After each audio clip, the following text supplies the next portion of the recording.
हाँ जी, future CS कैसे हो आप लोग।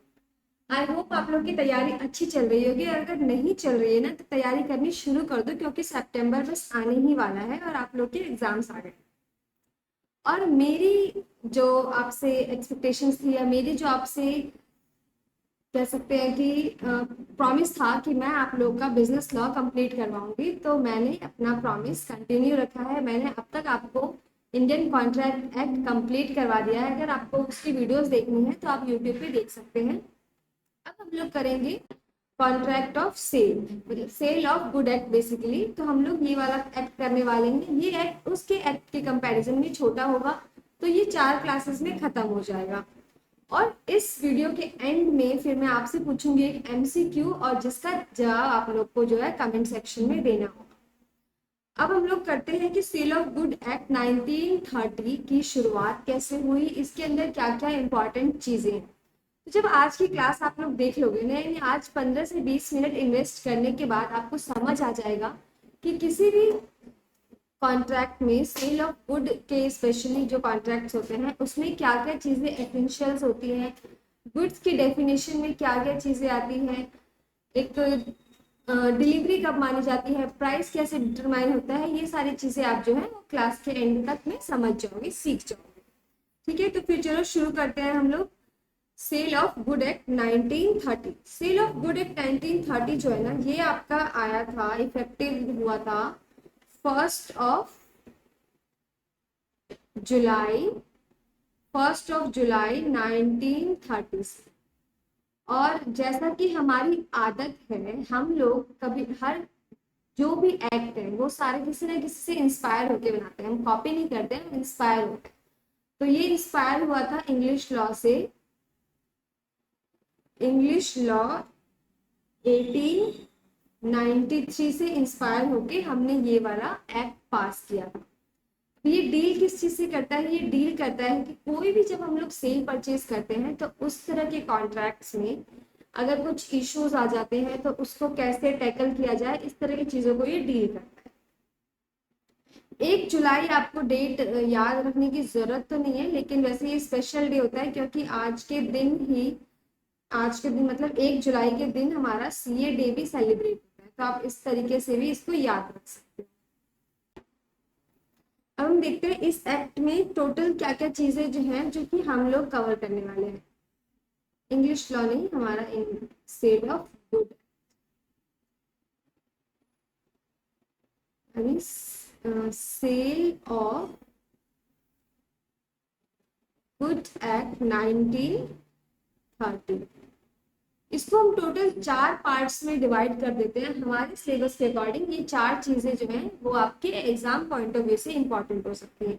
सबसे पहला क्या है, formation of formation of contract sale, मतलब एक जो सेल ऑफ कॉन्ट्रैक्ट है वो कब माना जाएगा कि ये हम लोगों ने कॉन्ट्रैक्ट किया है, क्या क्या चीजें उसके लिए जरूरी है, कौन कौन सी कंडीशंस फुलफिल होनी चाहिए। सेकेंड चैप्टर जो हमारा है, सेकेंड यूनिट है, वो है कंडीशंस एंड वारंटीज के ऊपर। थर्ड चैप्टर जो हमारा है वो है ट्रांसफर ऑफ ओनरशिप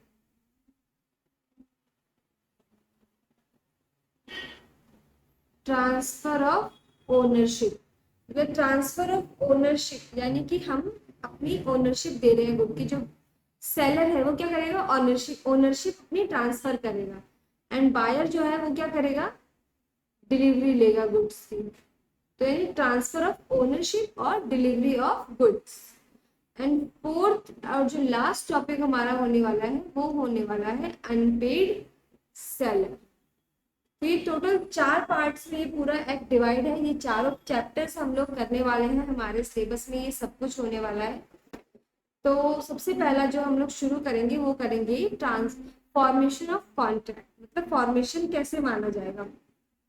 एक चीज और इसके लिए जरूरी है, एक कंडीशन, ये कि ये जो एक्ट है ये एक्ट अप्लाई होता है, applies on only on movable property. यानी कोई भी ऐसी चीज ना जो अनमूवेबल हो उस पे ये अप्लाई नहीं होता। सेकेंड चीज, अगर हमारा कॉन्ट्रैक्ट एक्ट और सेल ऑफ गुड एक्ट ये दोनों एक्ट आपस में कॉन्ट्राडिक्ट करते हैं तो कौन सा एक्ट जो है वो प्रिवेल करेगा? जल्दी बताओ कौन सा एक्ट प्रिवेल करने वाला है? देखो कॉन्ट्रैक्ट एक्ट जो है ना वो वाइड टर्म है, कॉन्ट्रैक्ट एक्ट बहुत सारी चीजों को कवर करता है, जबकि सेल ऑफ गुड एक्ट जो है वो स्पेसिफिक है। तो जहाँ पे एक जनरल एक्ट और स्पेसिफिक एक्ट के बीच में कॉन्ट्राडिक्शन होता है वहां पे स्पेसिफिक एक्ट जो है वो प्रिवेल करता है, वो जीतता है और उसके अकॉर्डिंग हमें चलना पड़ता है। तो अगर contract act and sale of good act contradict करते हैं तो वहां पे कौन सा एक्ट प्रिवेल करता है? Sale of good act.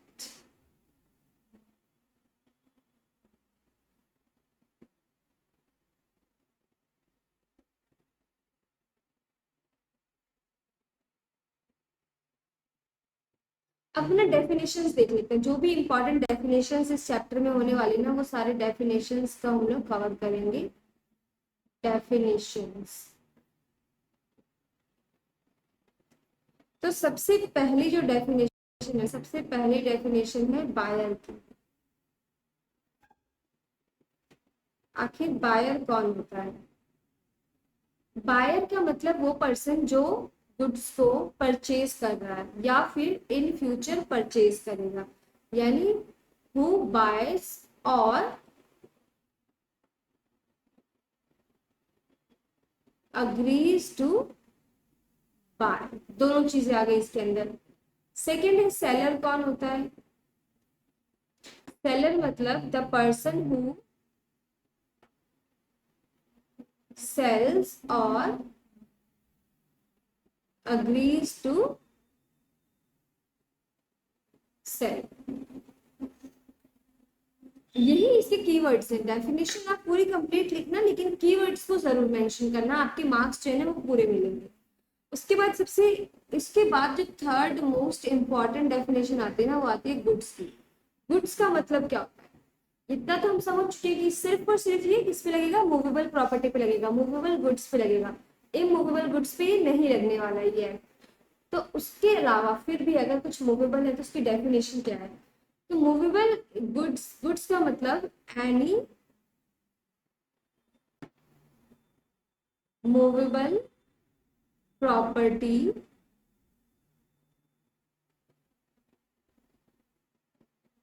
Any movable property, any कह लो या ऑल कह लो, ऑल मूवेबल प्रॉपर्टी, ठीक। एक्सक्लूडिंग, एक्सक्लूड किस चीज को करता है? Excluding actionable claim. Actionable claims इसके दायरे से बाहर होते हैं, बट इंक्लूड्स, बट क्या क्या इंक्लूड होता है इसके अंदर? इसके अंदर इंक्लूड होता है शेयर्स एंड स्टॉक, इसके अंदर इंक्लूड होता है ग्रोइंग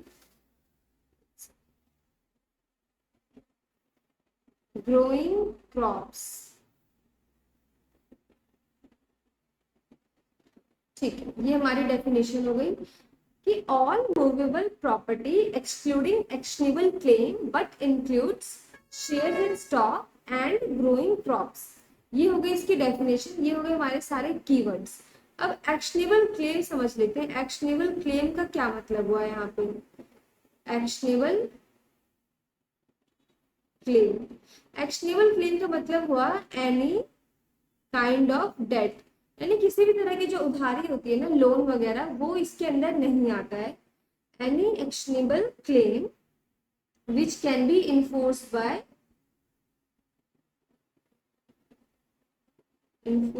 बाय लॉ। तो ये हो गया हमारे एक्शनेबल क्लेम का मतलब। कुछ भी all kind of movable property जो है वो गुड्स की डेफिनेशन में आ जाएगा, लेकिन एक्शनेबल क्लेम गुड्स की डेफिनेशन में नहीं आएगा। लेकिन अगर आपने कुछ स्टॉक्स बेचे हैं, शेयर्स बेचे हैं, तो वो भी क्या आ जाएगा, गुड्स की डेफिनेशन में आ जाएगा, मतलब सेल ऑफ गुड एक्ट के अंदर आ जाएगा। एंड ग्रोइंग क्रॉप्स का क्या मतलब हुआ कि अगर कोई जमीन है उस पे क्या है, बगीचे बना रखे हैं, आम के बगीचे हैं, तो उस आम को तो आप बेच सकते हो, तो वो हमारा क्या होगा, सेल ऑफ गुड एक्ट के अंदर आ जाएगा। लेकिन वो जो जमीन है वो इमूवेबल प्रॉपर्टी एक्ट के अंदर आएगा, और वो इस एक्ट में कवर नहीं होने वाला है। तो ये हो गई डेफिनेशन सेलर्स की, बायर की, गुड्स की, एक्शनेबल क्लेम की। एंड अब हम देखते हैं कि गुड्स कितने टाइप का हो सकता है। गुड्स के अंदर ना कुछ ऐसे गुड्स भी हो सकते हैं जो ऑलरेडी एग्जिस्ट करते हैं, यानी existing goods.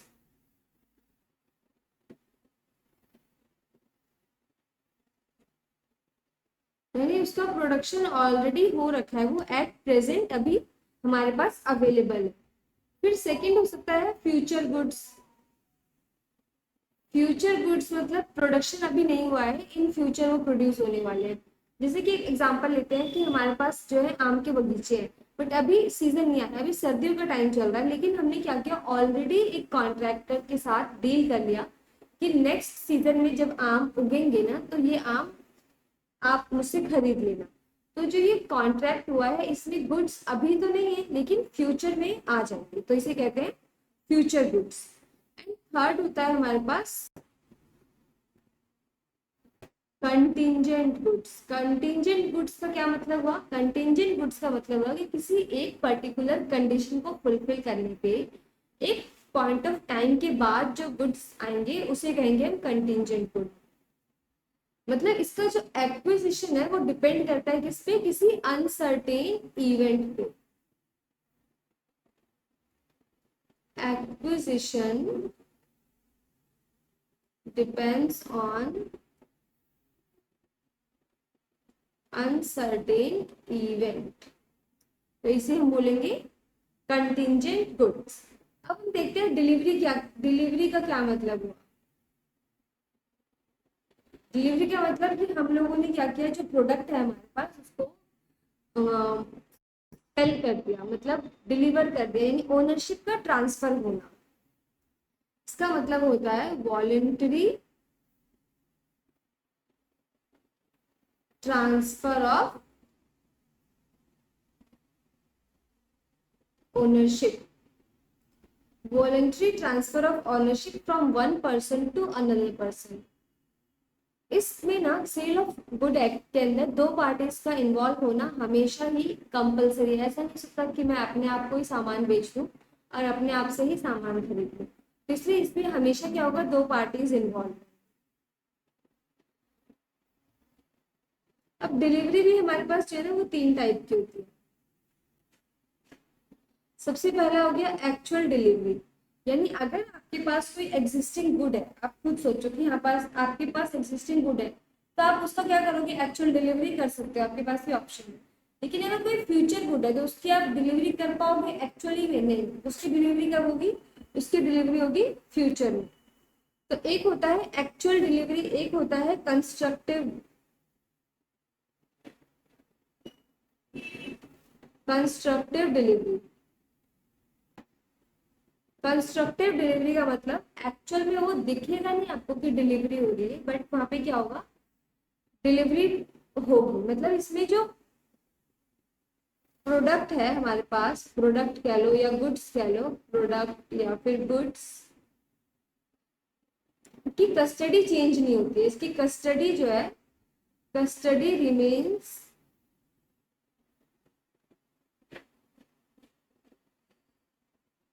Same. And at last हमारे पास है actual delivery, constructed delivery and symbolic symbolic delivery. मतलब सिंबॉलिक डिलीवरी में क्या होता है ना, एक्चुअल डिलीवरी उसमें पॉसिबल ही नहीं होती।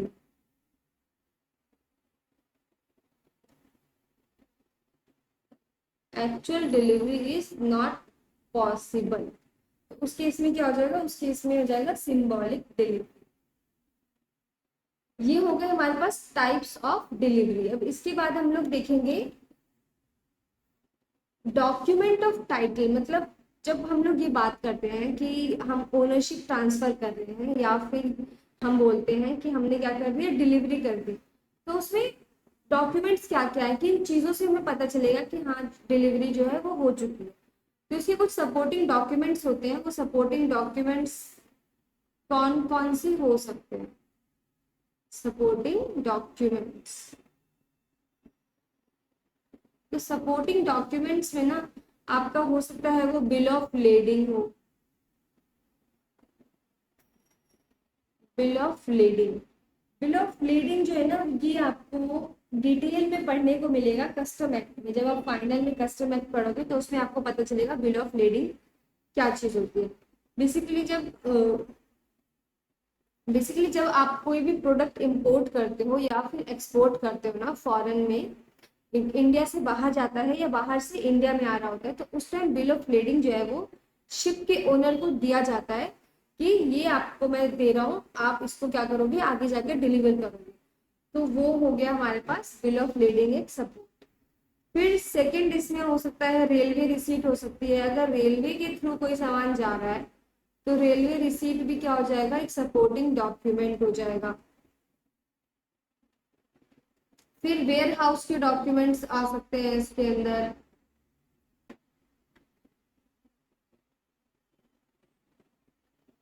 ये हो गए हमारे पास डॉक्यूमेंट ऑफ टाइटल। अब है मर्केंटाइल,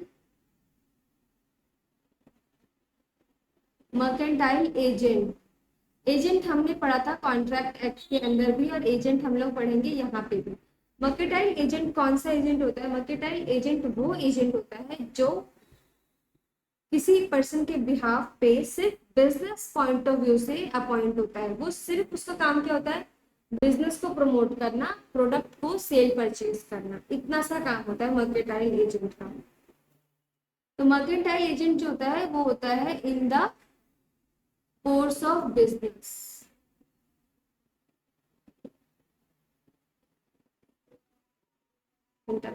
अब लास्ट एक डेफिनेशन इसमें और है, इंसॉल्वेंट। इंसॉल्वेंट किसे कहते हैं? इंसॉल्वेंट मतलब वो पर्सन जो अपनी लाइबिलिटीज पे नहीं कर सकता, मतलब उसके पास जो डेट है वो उसको नॉर्मल कोर्स ऑफ बिजनेस में चुका नहीं सकता, उसको हम बोलेंगे इंसॉल्वेंट। मतलब असेट्स वगैरह बेच के तब अगर वो अपना डेट चुका है तो नॉर्मल कोर्स ऑफ बिजनेस तो नहीं हुआ, तो उसको उसको हम नहीं बोलेंगे इंसॉल्वेंट। इंसॉल्वेंट हम उसको बोलेंगे जो कि नॉर्मल कोर्स ऑफ बिजनेस में who is unable to pay his debt in normal course of business. वो पर्सन क्या हो जाएगा, वो पर्सन इंसॉल्वेंट हो जाएगा। उसके बाद सेल, जैसे हमने सेलर के लिए देखा था कि सेलर होता है जो कि सेल करता है या फिर अग्री टू सेल करता है। सेम सेल्स को हम बोल सकते हैं सेल्स, यानी कि एक्चुअल में प्रॉपर्टी ट्रांसफर हो गई या फिर एक एग्रीमेंट हुआ है सेल का जिसमें क्या होगा, प्रॉपर्टी ट्रांसफर होगी on a future date after fulfilment of some condition. तो जो सेल्स होती है, सेल्स ये भी दो टाइप का हो गया। एक तो हो गया एक्चुअल, दूसरा हो गया ऑन फ्यूचर डेट। ये सारा जो भी मैं लिखवा रही हूँ ना, ये सब अभी हम बुक से भी चेक करेंगे कि ये सारी चीजें हमारे सिलेबस का पार्ट है या नहीं, क्योंकि भाई आईसीआई तो भगवान है, तो उसके हिसाब से तो करना ही है हर चीज। उससे ना ज्यादा करना है ना उससे कम करना है।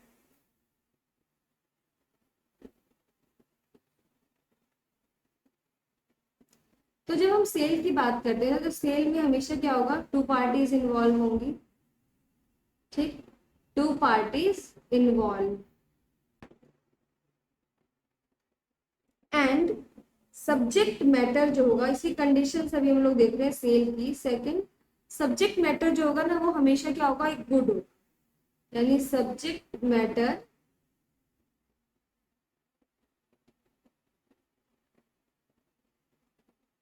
Should be good. जो हमने गुड्स की डेफिनेशन देखी है ना, उस गुड्स की डेफिनेशन के अंदर इसको आना चाहिए, तभी हम मानेंगे कि हाँ ये कॉन्ट्रैक्ट ऑफ सेल है। उसके बाद ट्रांसफर शुड टेक प्लेस, चाहे फ्यूचर में चाहे अभी, लेकिन ट्रांसफर होना जरूरी है इसके अंदर। तो जब भी हम बात कर रहे हैं कि सेल हुआ है, कॉन्ट्रैक्ट ऑफ सेल हुआ है, तो उसमें ट्रांसफर होना एक मैंडेटरी कंडीशन है। एंड एट द लास्ट क्या होगा, ये एक वैलिड कॉन्ट्रैक्ट होना चाहिए। यानी एक कॉन्ट्रैक्ट की जो भी वैलिडिटी है ना, जब हमने पढ़ा था कि कॉन्ट्रैक्ट कब कब वैलिड माना जाएगा, वो सारी कंडीशन इसको भी फुलफिल करनी पड़ेगी to become sale of good act, यानी to become part of sale of good.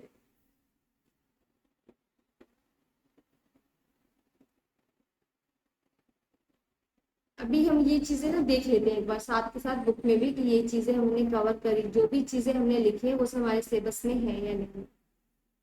देखो सबसे पहले हमने देखा,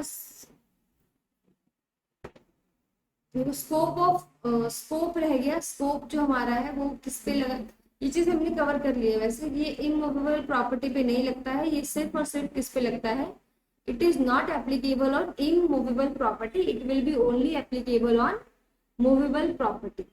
इमूवेबल प्रॉपर्टी के लिए इमूवेबल प्रॉपर्टी एक्ट है ऑलरेडी। फिर हमने बायर और सेलर की डेफिनेशन देखी। बायर मतलब जो बाय कर रहा है या अग्रीज टू बाय, सेलर मतलब हु सेल्स और अग्रीज टू सेल। फिर हमने गुड्स की डेफिनेशन देखी। गुड्स का मतलब every kind of movable property, यानी all movable property other than actionable claim and money. Actionable claim and money, yes money रह गया था हमारा, तो मनी भी क्या होता है, वो गुड्स का पार्ट नहीं होता है। इंक्लूड्स, बट इंक्लूड क्या क्या करता है, स्टॉक्स, शेयर, ग्रोइंग क्रॉप्स या ग्रास, ठीक। Anything which is attached to land. Actionable claim का हमने देख लिया था। एक्शनेबल क्लेम मतलब कि कोई भी डेट या लॉ जो कि इन्फोर्स होता है बाय लॉ, यानी a debt which is a not a movable property, यानी एक तरह क्या होता है, डेट होता है। अब गुड्स में हमने देखा कि गुड्स जो है वो एक्सिस्टिंग भी हो सकते हैं, फ्यूचर भी हो सकते हैं और कंटिंजेंट भी हो सकते हैं। कंटिंजेंट गुड्स कौन से थे, कंटिंजेंट गुड्स वो गुड्स थे जो कि ऑन अ फ्यूचर इवेंट पे डिपेंड करेगा कि उसकी डिलीवरी होगी या नहीं होगी। फिर है एग्जिस्टिंग गुड्स में हो सकता है कोई स्पेसिफिक गुड हो, कुछ असर्टेन गुड हो, कुछ अनअसर्टेन गुड हो, कुछ भी हो सकता है इसके। फिर हमने देखा था डिलीवरी के बारे में कि डिलीवरी जो है वो एक्चुअल डिलीवरी भी हो सकती है, कंस्ट्रक्टिव भी हो सकती है एंड सिंबॉलिक डिलीवरी भी हो सकती है, जहां पर एक्चुअल डिलीवरी जो है वो पॉसिबल ही ना। फिर document of title of good. Document of title of good में हमने देखा इसमें इंक्लूड होता है bill of lading, dock warrant, warehouse papers, railway receipts, ये सब चीजें हम लोग जो है ना देख चुके हैं। मर्केंटाइल एजेंट मतलब वो एजेंट जो कि क्या कर रहा है, नॉर्मल कोर्स ऑफ बिजनेस में काम करेगा, वो होता है हमारा मर्केंटाइल एजेंट। फिर है प्रॉपर्टी। प्रॉपर्टी का मतलब वो यहाँ पे क्या होता है, ओनरशिप से होता है, यानी अगर ये चीज मेरी प्रॉपर्टी यानी उस पर मेरी ओनरशिप चल रही है और हमें प्रॉपर्टी ट्रांसफर करनी होती है सेल ऑफ गुड एक्ट में, इसका मतलब हमें ओनरशिप ट्रांसफर करनी होती है अपनी। एंड फिर हमने देखा था इंसॉल्वेंट। इंसॉल्वेंट का मतलब the person who became insolvent is unable to pay his debt, यानी जो भी उसके ऊपर लाइबिलिटीज है, उसके ऊपर जो भी जिम्मेदारियां है ना, वो उसको पे नहीं कर पा रहा अपने नॉर्मल कोर्स ऑफ बिजनेस में, वो होता है इंसॉल्वेंट, वो बन जाता है insolvent.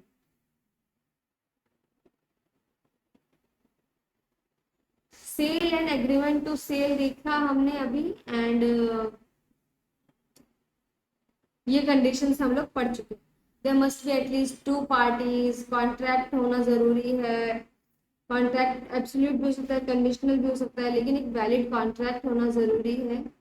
And transfer of property should take place, transfer होना बहुत जरूरी है। इसमें कंसिडरेशन होना चाहिए, मनी का कंसिडरेशन। अब sale and agreement to sale के बीच का ना डिफरेंस देख लेते हैं। सेल में क्या हो रहा है, इमीडिएटली ट्रांसफर हो रहा है, जो प्रॉपर्टी है ना वो इमीडिएटली ट्रांसफर हो रही है। प्रॉपर्टी का मतलब ओनरशिप, या फिर जो ये प्रॉपर्टी है इसका क्या मतलब हुआ, ओनरशिप, यानी ओनरशिप जो है वो उसी टाइम ट्रांसफर हो जाती है। एंड एग्रीमेंट टू सेल में क्या होता है, एग्रीमेंट टू सेल में प्रॉपर्टी कब पास होगी, वो पास होगी ऑन अ फ्यूचर डेट या फिर कोई कंडीशन फुलफिल होने के बाद, यानी फ्यूचर डेट में या फिर कोई कंडीशन फुलफिल होगी तब हमारी प्रॉपर्टी ट्रांसफर होगी। It is an executed contract, executed contract जिसमें कंसिडरेशन ऑलरेडी पेड हो जाता है। It is an executory contract मतलब एग्जीक्यूट हम करेंगे, अभी हुआ नहीं है। Seller can sue the buyer for the price of goods because passing of property there into the buyer, मतलब जो यहाँ पे सेलर है ना वो बायर को बोल सकता है कि तुम मुझे पेमेंट करो, अगर नहीं करेगा तो वो उस पर केस कर सकता है। लेकिन एग्रीमेंट टू सेल के केस में जो सेलर के पास अभी तक ये अथॉरिटी नहीं है कि वो बायर पे केस कर दे। क्यों, क्योंकि अभी तक प्रॉपर्टी की ओनरशिप जो है वो ट्रांसफर नहीं हुई है, यानी प्रॉपर्टी ट्रांसफर नहीं हुई है। जब वो ट्रांसफर होगी उसके बाद अगर बायर पेमेंट नहीं करता है तो हम कह सकते हैं कि भाई केस करो, आगे बढ़ो। लाइबिलिटी ऑफ पार्टीज, देखो सब्सिक्वेंट लॉस अगर कुछ भी होता है ना तो इसमें कोई लाइबिलिटी नहीं है। ये किसकी लाइबिलिटी हो जाएगी, बायर की ओनली, क्योंकि ट्रांसफर सब कुछ हो चुका है, आपस में दोनों निपट चुके हैं। तो अब अगर कुछ भी नुकसान होता है तो वो किसका होगा, बायर का। लेकिन फ्यूचर में होने वाला है तो अगर कुछ नुकसान होगा तो अभी फिलहाल के लिए वो नुकसान किसका होगा, सेलर का होगा। फिर है risk of loss is that of buyer, जैसे ही ओनरशिप ट्रांसफर हुई रिस्क भी ट्रांसफर हो गया, तो अब रिस्क किसका हो गया, बायर का हो गया अभी तक। लेकिन अग्रीमेंट टू सेल के केस में अभी तक रिस्क किसका होगा, सेलर का ही होगा। Nature of rights, nature of rights है, उसके बाद है right of resale. Right of resale, बिल्कुल सेलर जो है वो रीसेल नहीं कर सकता वो प्रॉपर्टी, क्योंकि वो ऑलरेडी किसी और के पास जा चुकी है। लेकिन जो बायर लेकिन अग्रीमेंट टू सेल के केस में क्या होगा, सेलर का अगर मन बदलता है ना वो सामान किसी और को बेच सकता है। उसको लगता है नहीं भाई ये कंडीशंस ठीक नहीं है, मुझे कहीं और ज्यादा प्रॉफिट मिल रहा है, तो वो आगे ये रीसेल किसी और को कर सकता है। इसके अलावा एक दो कंडीशंस और है। उसके बाद है sale distinguish from other similar contracts. हाँ ये हमारा जरूरी है कि सेल, ये जो दो अलग अलग टाइप की और चीजें हैं ना ये जो कि सेल जैसी लगती हैं लेकिन वो सेल है नहीं, तो उसके बीच का हम लोग डिफरेंस देखेंगे। सबसे पहला है सेल एंड फिर दूसरा है सेल एंड हायर परचेज, मतलब sale, hire purchase and bailment, ये तीनों के बीच का हम लोग डिफरेंस देखेंगे। बेलमेंट हम पढ़ चुके हैं इंडियन कॉन्ट्रैक्ट एक्ट में। बेलमेंट का क्या मतलब होता है, बेलमेंट का मतलब होता है एक पार्टी चाहे तो ग्रेटिट्यूस चाहे नॉन ग्रेटिट्यूस वे में एक कोई भी सामान किसी दूसरी पार्टी को देती है। जैसे हमने देखा था जब आलिया भट्ट ने अपने कार रिपेयर कराने के लिए दी थी कैटरीना को, तो वहां पे क्या हुआ था, वो नॉन ग्रेटिट्यूस एक्ट था, उसमें उसने कार रिपेयर कराने के लिए दे दी थी। तो जब ऐसा कोई एक्ट हो रहा है तो वो बेलमेंट होता है। उसमें क्या होगा ना, जो ना तो ओनरशिप ट्रांसफर हुई है और सेम वो प्रॉपर्टी वापस किसके पास आ जाएगी, अपने ओनर के पास आ जाएगी। लेकिन सेल के केस में ऐसा नहीं होता है। Same hire purchase, hire purchase का मतलब क्या होता है ये समझते हैं। चलो हायर परचेज का मतलब समझते हैं एक एग्जांपल से, कि जैसे हमारे पास हमारा फेवरेट सदाबहार एग्जांपल है आलिया एंड दूसरा है कैटरीना। तो आलिया ने क्या करा, आलिया ने अपनी कार बेची है 10 लाख रुपीज की। किसको बेची है, कैटरीना को। अब कैटरीना के पास इतने पैसे नहीं थे तो उसने क्या किया, उसने बोला कि मैं आपको 10 इंस्टॉलमेंट्स में ये सारे मनी वापस कर दूंगी, मतलब मनी पेमेंट कर दूंगी। 1 लाख का उसने इंस्टॉलमेंट बना। ठीक है, अब आलिया इस चीज पे अग्री भी कर दी। तो क्या हम इसको बोलेंगे कि ये सेल हो चुका है, बताओ ये सेल हो गया है या सेल होगा। अभी ये सेल नहीं हुआ है, क्यों, क्योंकि सेल तब माना जाएगा जब लास्ट इंस्टॉलमेंट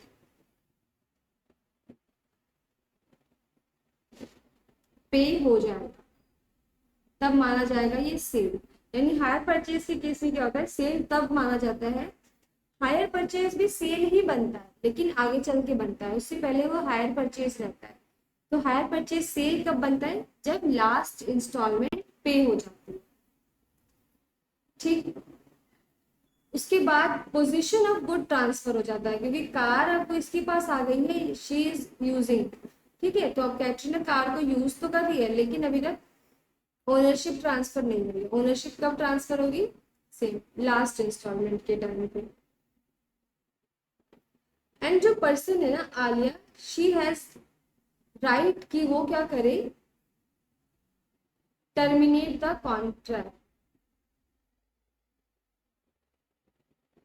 तो हो सकता है कैटरीना 5 इंस्टॉलमेंट के बाद पेमेंट ना कर पाए, तो उस केस में क्या होगा, आलिया जो है ना अपना कॉन्ट्रैक्ट टर्मिनेट कर सकती है।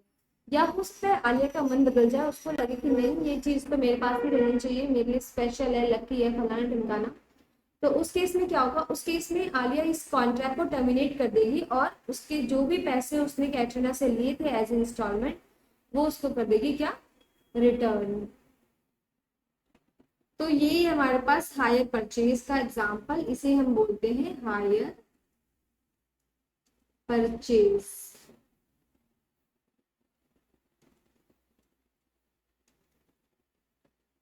अब इसमें देख लेते हैं, हायर परचेज एग्रीमेंट गवर्न होता है हायर परचेज एक्ट के द्वारा।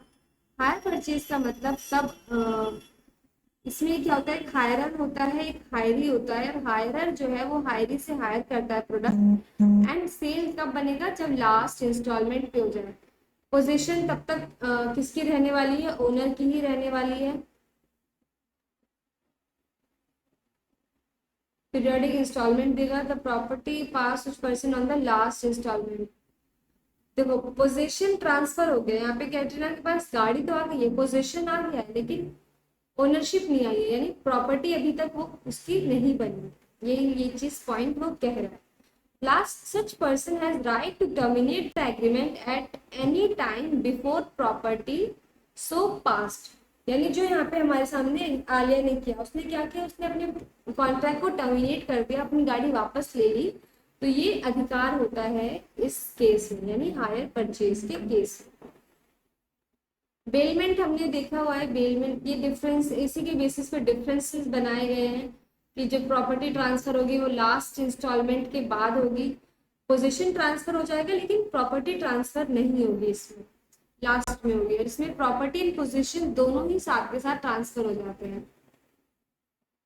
बायर का जो पोजीशन है इज दैट बायर अब क्या बन जाता है, ओनर बन जाता है, लेकिन अभी तक क्योंकि प्रॉपर्टी ट्रांसफर नहीं हुई है, हायर परचेज के केस में बायर ओनर नहीं बनता है। बायर टर्मिनेट नहीं कर सकता लेकिन हायरर में ना ही भी टर्मिनेट, दोनों में से कोई भी चाहे तो इसको टर्मिनेट कर सकते हैं। Seller takes the risk of any loss resulting from insolvency of buyer. यानी अगर बायर बायर लास्ट में पेमेंट नहीं कर पा रहा है सेल के केस में, तो सेलर की क्या बन जाती है, रिस्पॉन्सिबिलिटी बन जाती है कि अब उसको लगता है उसके पैसों का नुकसान हो गया। बट इसमें क्या होता है, इसमें कोई रिस्क नहीं है, क्यों, क्योंकि जैसे ही अगर वो पेमेंट नहीं कर पाएगा, जैसे ही कैटरीना पेमेंट नहीं कर पाएगी, आलिया क्या करेगी, अपनी रिटर्न गाड़ी जो है वो रिटर्न में वापस ले लेगी। तो यहाँ पे क्या हुआ, ओनर जो है रिस्क नहीं लेता। एंड इसमें हायर परचेजर जो है वो सेल नहीं कर सकता, इसमें बायर सेल कर सकता है।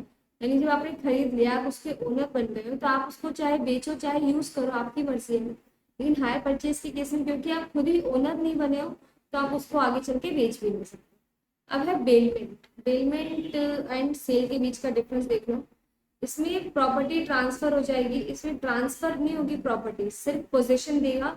उस पर वो चाहे यूज करने के लिए दे रहा है, चाहे वो रिपेयर करने के लिए दे रहा है, वो उस पर डिपेंड करता है कि केस टू केस चीज क्या है, और फिर वापस उसको उसकी प्रॉपर्टी मिल जाएगी। बेली मस्ट रिटर्न द गुड्स, इसमें बेली को रिटर्न करना ही करना है। एंड सेल के केस में कुछ रिटर्न नहीं होता, प्राइस कंसिडरेशन मनी होता है। जबकि बेलमेंट के केस में हमने देखा था कि एक ऐसा कॉन्ट्रैक्ट होता है जिसमें कोई कंसिडरेशन नहीं भी होगा ना, तो भी वो वैलिड कॉन्ट्रैक्ट माना जाएगा।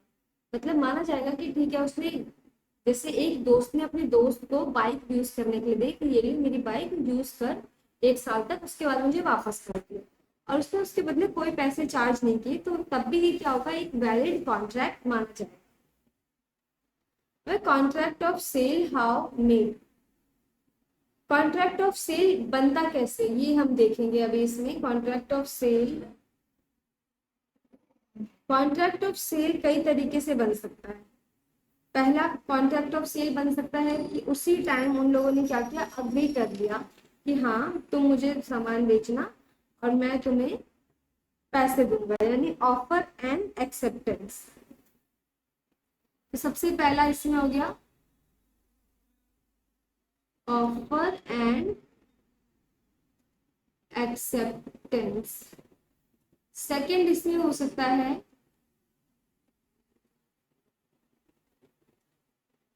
डिलीवरी ऑफ गुड्स, यानी कि गुड्स डिलीवर कर दी, अगले ने चुपचाप रख लिए, समझ जाओ कॉन्ट्रैक्ट हो गया। थर्ड हो सकता है पेमेंट कर दी अगले ने, उसने गुड्स की डिलीवरी तो नहीं ली बट पेमेंट कर दी, वो भी कैसे करिए, वॉलेंट्री कर ली है, इमीडिएटली पेमेंट हो चुकी, इमीडिएटली पेमेंट हो गई है, पेमेंट हो गई तो अगला कुछ नहीं बोल रहा, उसने मतलब मान लिया गया कि भाई यहाँ पे कॉन्ट्रैक्ट हमारा हो चुका।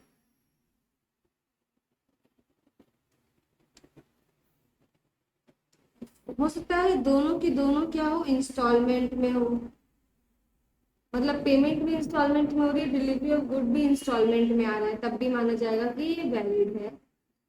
फिफ्थ, पेमेंट तो इंस्टॉलमेंट में आ रहा है लेकिन गुड्स की डिलीवरी इमीडिएटली हो गई, तो भी वैलिड है।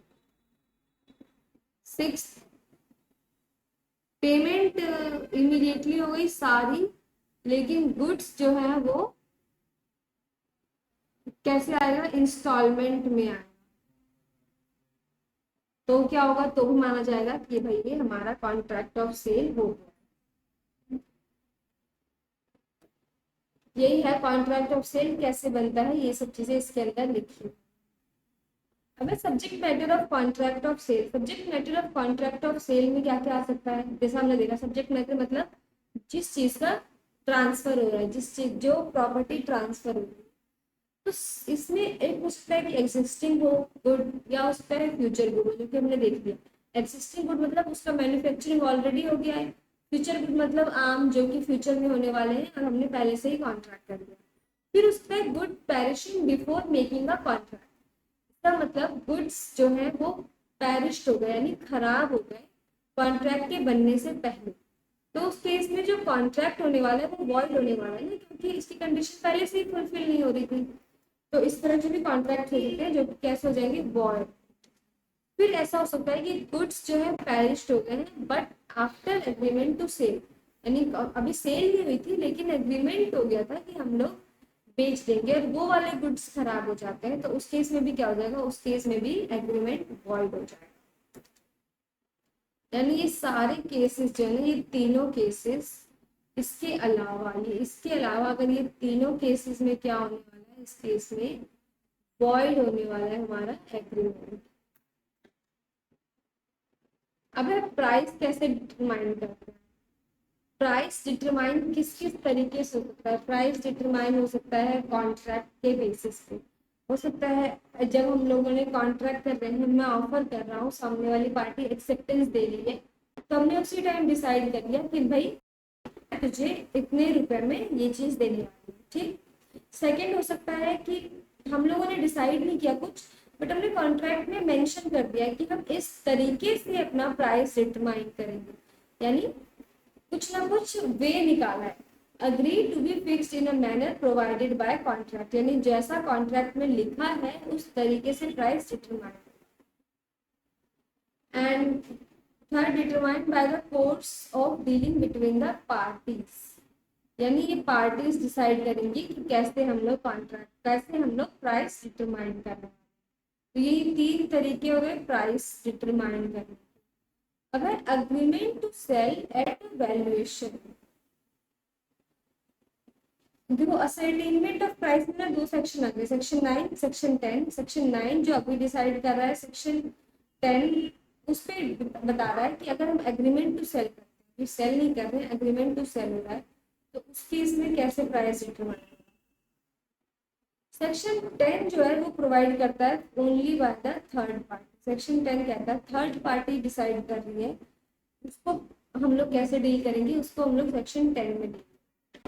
When where there is an agreement to sell goods on the terms that price has to be fixed by the third party, he either does not or cannot make such valuation, agreement will become void। हम तो ये बोल दें कि भैया third party decide करेगी, लेकिन third party जो है वो डिसाइड करने की पोजीशन में ही नहीं है, तो फिर एग्रीमेंट ही हमारा वॉइड हो जाएगा।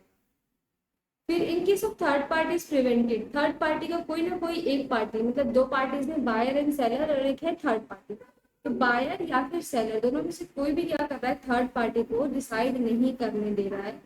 तो उस केस में क्या होगा, जो पार्टी डिसाइड नहीं करने दे रही है ना, वो क्या करेगी, अग्रीड पार्टी को डैमेज के लिए पे करेगी, डैमेज पे करने वाली। And however, a buyer who had received and appropriated the good must pay a reasonable price for them in any eventually। And ये लास्ट में क्रक्स निकाल रहे हैं, कह रहे हैं कि ये सब बातों को फिर भी मद्देनजर रखते हुए कि जो भी है अल्टीमेटली बायर ने अगर गुड्स दिए हैं तो उसकी जो वैल्यू होनी चाहिए ना, जो मार्केट वैल्यू है वो तो उसको पे कर चाहिए, यानी मार्केट वैल्यू पे हो जाना चाहिए। तो ये हो गया हमारा chapter number 1, unit number 1 of sale of good act. और इस एक्ट में और कुछ भी नहीं है, इस एक्ट में नहीं, इस चैप्टर में और कुछ भी नहीं है।